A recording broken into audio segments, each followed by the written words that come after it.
Hello avid royal watchers and welcome back to the channel. In today's news, Charles is the longest serving Prince of Wales, having held the title as heir to the throne for over 60 years. The Queen herself, although increasingly delegating some duties to the rest of the royal family, has never entertained the prospect of stepping down from her position as monarch.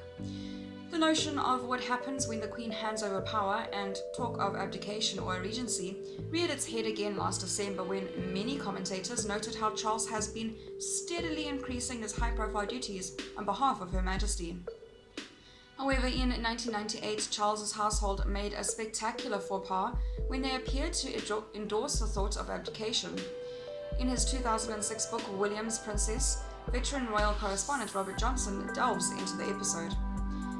Mr. Jobson writes, in November 1998, a person never identified was responsible for a spectacularly misguided attempt to burnish Charles's reputation and enforce his position as heir to the throne.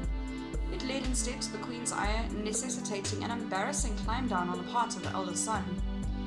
The Queen was appalled to read that St. James's Palace aide had asserted that Charles would be privately delighted if his mother were to be abdicated. If true, this was a delight the prince would have never been better keeping to himself.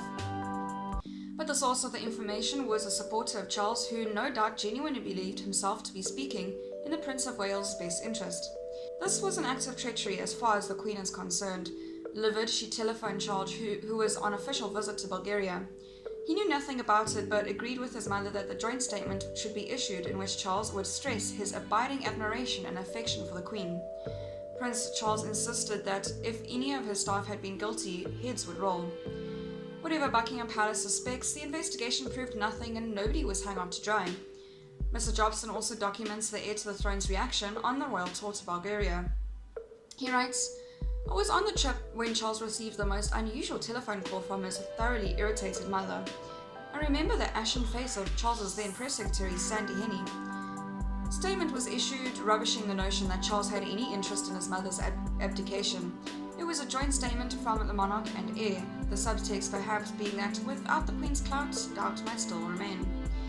What it amounted to was a humiliating public apology from son to mother that the newspaper seized so enthusiastically.